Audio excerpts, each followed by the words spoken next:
Good morning my dear student. Online class में आप लोगों का एक बार फिर स्वागत है।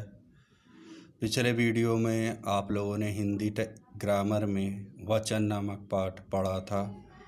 आज आप लोग हिंदी टेक्स्ट में नेताजी सुभाष चंद्र बोस नामक पाठ को पढ़ेंगे।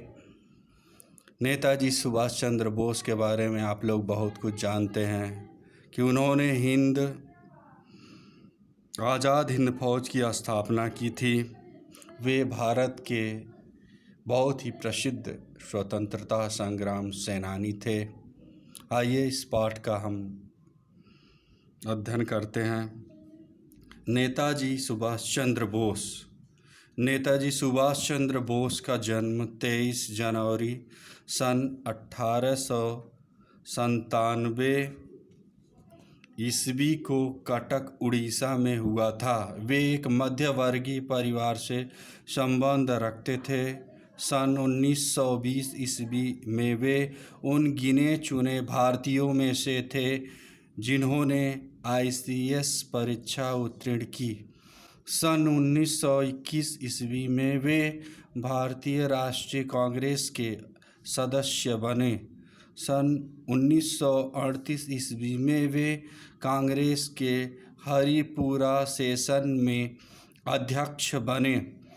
पुनः सन 1939 ईस्वी में त्रिपुरा सेशन कांग्रेस के अध्यक्ष चुने गए। नेताजी सुभाष चंद्र बोस भारतीय राष्ट्रीय संग्राम में सबसे अधिक प्रेरणा के स्रोत रहे हैं।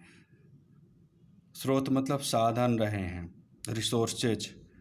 ये वे व्यक्ति हैं जिन्होंने कहा था, तुम मुझे खून दो, मैं तुम्हें आज़ादी दूंगा। और इस नारे के तुरंत बाद सभी जाति और धर्मों के लोग खून बहाने के लिए आ खड़े हो गए। लोग अपने नेता से बहुत अधिक प्रेम करते थे और उनके मन में नेताजी के लिए श्रद्धा भी थी। उनके पिता जानकीनाथ बोस एक प्रसिद्ध वकील थे और उनकी माता प्रभा देवी धार्मिक महिला थीं। सुभाष चंद्र बोस बचपन से ही मेधावी छात्र थे। उन्होंने कलकत्ता के प्रेसिडेंस कॉलेज में रहते हुए भी वे स्वतंत्रता संग्राम में भाग लेते रहे, जिसके कारण उन्हें कॉलेज से निकाल दिया गया।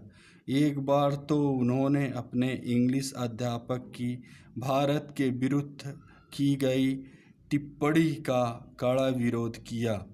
जब उनको कॉलेज से निकाल दिया गया तब आशुतोष मुखर्जी ने उनका दाखिला स्कॉटिश चर्च कॉलेज में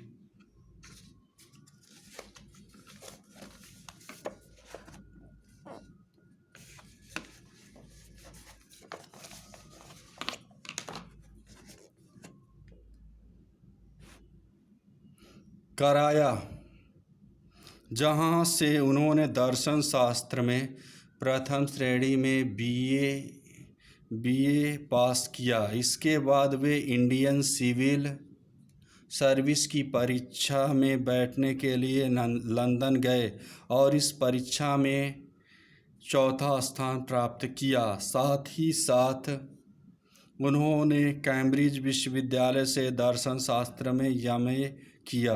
क्योंकि वे एक राष्ट्रवादी थे, इसलिए उन्होंने अंग्रेज़ों के राज्य में काम करने से इनकार कर दिया। इसके पश्चात उन्होंने भारतीय राष्ट्रीय संग्राम में भाग लेना प्रारंभ कर दिया। उन्होंने महात्मा गांधी के नेतृत्व में देशबंधु चित्तरंजन दास की सहायता के रूप में कई बार स्वयं को गिरफ्तार कराया। कुछ दिनों के बाद उनका स्वास्थ्य गिरने लगा, परंतु उनकी दृढ़ इच्छा शक्ति से, दृढ़ मतलब मजबूत इच्छा शक्ति में कोई भी अंतर नहीं आया। उनके अंदर राष्ट्रीय भावना इतनी प्रबल थी प्रबल मतलब अधिक थी कि दूसरे विश्व युद्ध में उन्होंने भारत छोड़ने का फैसला किया। वे जर्मनी चले गए और वहाँ से फिर सन 1943 ईस्वी में सिंगापुर गए।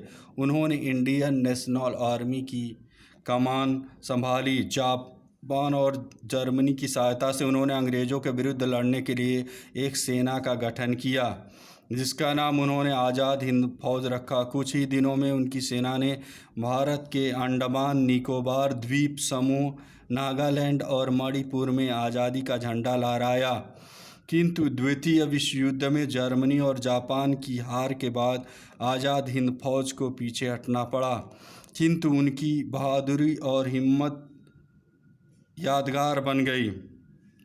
यादगार मतलब याद रहने वाली। आज भी हम ऐसा विश्वास करते हैं कि भारत को आज़ादी आज़ाद हिंद फौज के सिपाहियों के बलिदान के बाद मिली है। ऐसा माना जाता है कि 18 अगस्त सन 1945 ईस्वी को सुभाष चंद्र बोस की मृत्यु एक विमान दुर्घटना में हो गई, लेकिन आज तक नेताजी की मौत का कोई सबूत नहीं मिला। प्यारे बच्चों, आप लोगों ने इस पाठ में नेताजी की जीवनी को पढ़ा। नेताजी सुभाष चंद्र बोस भारत के एक महान क्रांतिकारी थे, जिन्होंने अपने स्वयं के प्रयास से आज़ाद हिंद फौज की स्थापना की और उसके द्वारा वो भारत को स्वतंत्र कराना चाहते थे। प्यारे बच्चों, इसके बाद वाले वीडियो में मैं आप लोगों को इस पाठ की व्याख्या बताऊंगा। इस पाठ के कुछ कठिन शब्द तब तक आप लोग देख लीजिए। स्रोत का अर्थ होता है प्रवाह, श्रद्धा का अर्थ होता है आदर, मेधावी का अर्थ होता है तीव्र बुद्धि वाला, इनकार करना का अर्थ होता है मना करना, दृढ़ का अर्थ होता है मजबूत, फौज का अर्थ होता है सेना, यादगार का याद रह जाना, सबूत का प्रमाण।